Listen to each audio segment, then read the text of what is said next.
Hi everybody, I'm Dr. Tracy Hardell and I'm going to be your instructor for this course, your Advanced Assessment course. And I'm very happy to be a part of your MSN journey. So I look forward to us working together over the next 8 weeks and getting to know each other a little bit. So let's look at what we're planning in the course. All right, first of all, if you haven't already, please look at the announcements and please post your bio on the class wall. I'm looking forward to learning more about you. This week, we don't have an assignment this week, but we do have 2 discussion questions. And they both have to do more with the preventative side of healthcare. And so we'll take a look at those. As far as participation in the DQs, so you need to post your initial response to both DQs. One's due by Saturday, one's due by Monday. And then the participation for this class is you have to respond to myself or another student at least one substantive response on 3 separate days. So that's the minimum criteria to get all of your participation points. So if you do even 3 responses on one day, 3 responses on another day, and don't have any other responses, then you'll only get a portion of the points. So it has to be 3 separate days that you're responding. All right. A lot of you have heard about evidence-based practice, Healthy 2020, and you can read about it with this week's information. But I'm including an article, Why Isn't Evidence-Based Practice Improving Healthcare for Minorities in the U.S.? We still have a huge amount of health disparity based on racial lines, socioeconomic status, urban, rural, different things like that. And evidence-based practice a lot of times just is not making as much of a difference with minorities as it is with majority populations. So take a look at that. I think it's got some interesting information that we can talk about this week. Okay, let's see. So each week, I'm going to be providing this YouTube video for you. I'm going to be talking a little bit about whatever's due, talking a little bit about the topic for the week, and I try to keep it 5 minutes or less if possible. Sometimes it goes up to maybe 7, but it's pretty short. And then, like I said, I'll be including either an article to help with discussion, or maybe also I'll post a critical thinking question. So this week we've got the article. A couple other course things. The CLC groups, there's 2 projects that you have with CLC groups for this course. I'm going to be assigning the groups probably towards the end of the week. I just want to make sure that no other students are going to be joining us before I assign those.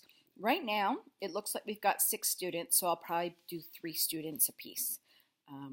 But we'll wait until the end of the week and see if anybody else is going to join us. Okay, now I just want to spend a little bit of time. You actually have an assignment in week 2 that I want to talk about because it might just take you a little bit of time to set it up. You are going to be doing a patient history on a family, friend, neighbor, someone. Anybody who's willing, basically. It's just the history. It's not a physical. And in your Bates text, Chapter 1 lists all the information for the history. It lists all the different components, and then it lists the questions that you want to ask, dealing with the review of systems, so you've got information there. But it's not real obvious when looking at the assignment directions. There's actually 2 parts to the assignment.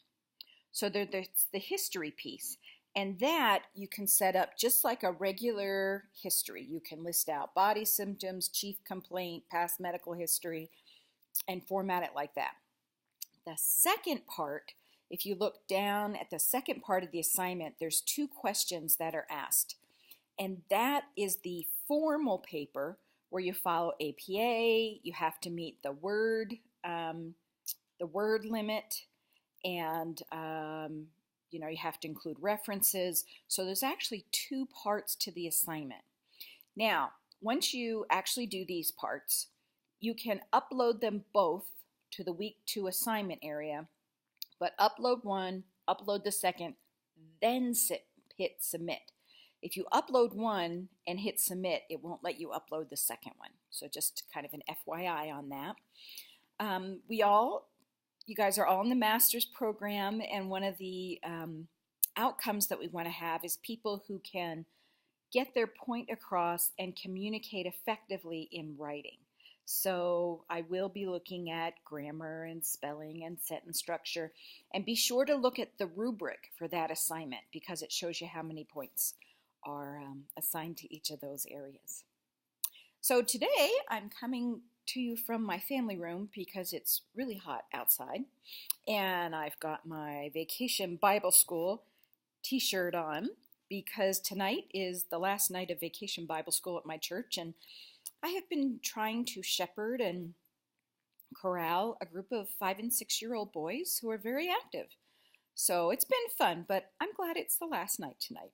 So I think that's about it for right now. Please go ahead and start on your DQs. Read your course information, make sure you post your bio, and then when you have a chance, look at the article that I'm attaching, and hopefully we'll have some great discussions this week. Also remember, if you have any questions, you can post it in the individual forum. If you think it's something everyone might want to know about, you can post it in the questions to the instructor forum. And also my cell phone number is available, 801-577-4100 if you really need to talk to me in person, kind of in person. I find the best way, if there's any way you can utilize the course forums, that's great. If not, if you just text me and let me know you need to talk, then we can arrange a time to get together. All right, I am looking forward to a great week and a great course. See you in the main forum.